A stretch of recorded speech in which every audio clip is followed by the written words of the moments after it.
Saludos futboleros, bienvenidos al último episodio de Boca Mundial. Vamos a analizar lo que dejó el tercer partido de Boca en el Mundial de Clubes.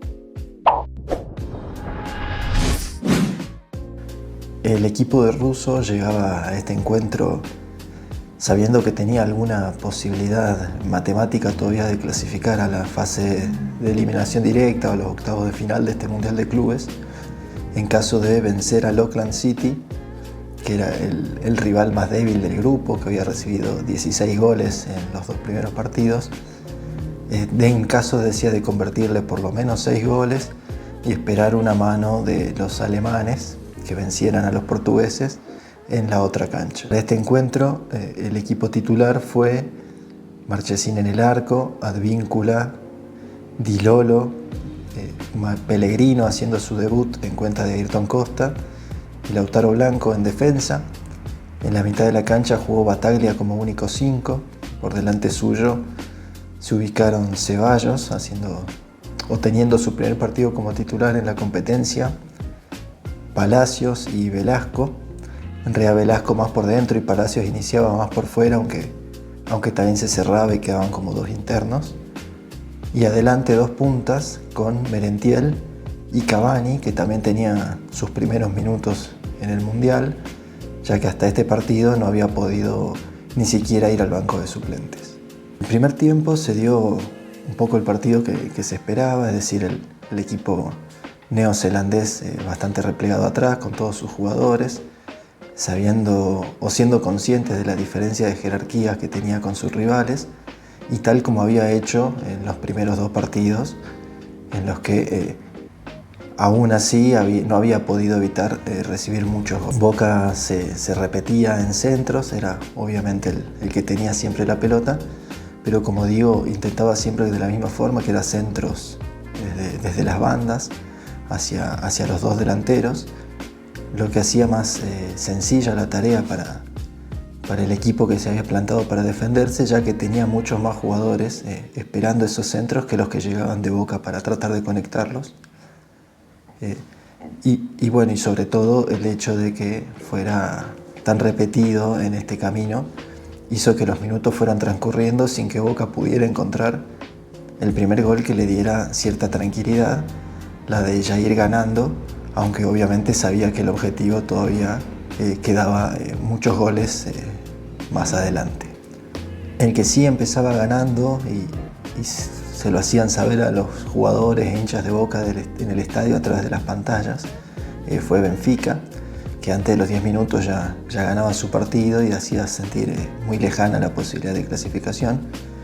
Quizás esto también influyó un poco en el ánimo de los jugadores de Boca, que no encontraban los caminos para convertir siquiera el primer gol frente a un equipo realmente muy, muy inferior. Por la banda derecha ni Advíncula ni Ceballos lograban lanzar buenos centros, especialmente Ceballos, que creo que pudo desbordar una sola vez a los defensores, y después cada vez que lanzó la pelota rebotaba en el jugador que tenía delante. La verdad fue muy flojo lo de Ceballos, creo que sus peores minutos con la camiseta de Boca. Y tal es así que a los 25 minutos, en una especie de cooling break medio improvisado, estuvo raro porque a los 30 hubo de vuelta un cooling break, ya el habitual con el sponsoreo y demás. Pero decía, en esa pausa y mientras un poco se distraía la atención, Ceballos se retiró, supuestamente lesionado, quizás sintió alguna molestia, o a lo mejor él mismo pidió el cambio o le pidieron que se tire para que salga, porque realmente era muy muy malo lo que estaba haciendo en esos primeros 25 minutos. El que entró por él fue Zenón, que le dio otra dinámica también al ataque, seguramente por haber visto el juego desde afuera, ¿sí? Con eso que desde afuera se ve distinto a los que están participando, entró con otra energía, y obviamente también al ser zurdo y jugar a pierna cambiada le aportó más remate al ataque de Boca, que como digo se repetían en centros. Por ahí los de la banda izquierda, como siempre, eran más precisos, ya que Blanco es el mejor centrador que tiene Boca actualmente en el plantel. Boca encontró el gol a los 30 minutos prácticamente, después de esas pausas. No me acuerdo ahora en cuál de las dos pausas. En la primera jugada, en la reanudación, en un córner, Di Lolo se anticipó, cabeció muy bien y la pelota rebotó en el arquero y terminó ingresando para darle recién a esa altura el primer gol a Boca. Merentiel también en ese primer tiempo, y ahora con la nueva compañía de Cavani, que no solo lo movió de la posición en la que venía jugando también en este Mundial de Clubes. Creo que sin duda Merentiel fue el mejor jugador de Boca en la competencia. Con el ingreso de Cavani tuvo que dedicarse a hacer otro tipo de tareas y se lo veía apareciendo por derecha o por izquierda. La verdad que aún así sus apariciones fueron las que generaron las jugadas más claras para Boca. Y también un remate suyo que dio en el travesaño. Creo que de vuelta Merentiel vuelve a ser el mejor del equipo. Pero digo, se lo veía teniendo que aparecer por distintos lugares, ya que ahora al compartir ataque con Cavani era el otro uruguayo, el ex PSG, el que ocupaba la zona central del ataque esperando los centros de sus compañeros. El primer tiempo terminó así, con un solo gol en el marcador y sabiendo que en el otro partido el resultado era el opuesto al que se necesitaba. Las posibilidades de clasificar ya parecían muy lejanas, pero también viendo el juego del equipo parecía muy lejana la posibilidad de que Boca mismo pudiera hacer su parte de convertir al menos 6 goles. Para el segundo tiempo pensé que iba a haber algún cambio, esperaba yo que saliera Cavani, que en realidad nunca me pareció que debiera haber ingresado, pero bueno, viendo que había tenido un primer tiempo muy malo, esperaba que saliera. No hubo modificaciones, el equipo siguió igual y el equipo de Auckland City también siguió igual, cada vez más cómodo, concentrado y compenetrado en mantener esa pequeña distancia o mantenerse en partido, y mucho más cuando después de un córner, que era el primer córner para el equipo de Nueva Zelanda, un defensor le ganó en el salto a Bataglia y cabeció a un costado que no pudo llegar a sacar Marchesín y marcó el empate, el primer gol de su equipo en la competencia, y un 1-1 que sentaba durísimo para Boca, que ya a esa altura se sentía en falta por no ir goleando mucho más al encontrarse de pronto empatando ante un equipo tan inferior. Poco después intervino un actor que viene siendo bastante protagónico en este Mundial de Clubes, demasiado para mi gusto, que son estas tormentas eléctricas, que hizo parar el partido por varios minutos, los suficientes para que en la otra cancha se terminara el encuentro entre Benfica y Bayern Múnich con el triunfo de los portugueses, que se aseguraban el primer puesto y ya dejaban eliminado a Boca con todavía más de media hora de juego por delante frente al Auckland City, con este empate incómodo en el marcador. Después de la tormenta, y como decía, ya con el resultado o con el grupo ya sentenciado, las posiciones del grupo quiero decir, Boca salió a la cancha con 2 modificaciones.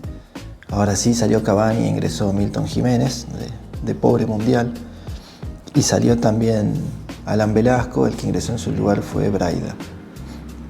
Esos minutos en los que quedaban casi 40, Boca realmente no se lo notó con muchas ganas. Ahí sí creo ya que influenciado el saber cómo estaba saliendo o cómo había ya terminado el partido en otra cancha.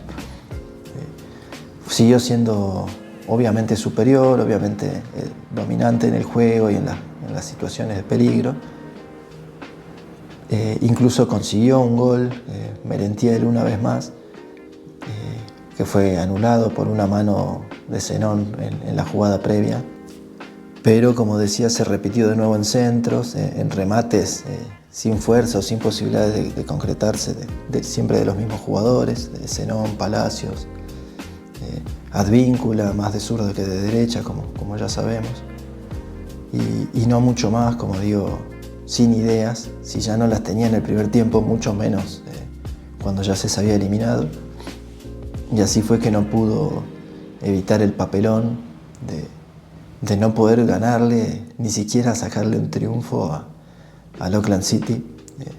Papelón que le cuesta $1 millón también al club, porque Recordemos que en este Mundial de Clubes se entregan 2 millones de dólares por triunfo y 1 millón por empate. Y bueno, el Auckland City se lleva de regalo, o no de regalo porque hizo sus méritos, pero se lleva 1 millón de dólares que realmente no debe haber estado en sus planes cuando se alistaban para enfrentar esta competencia.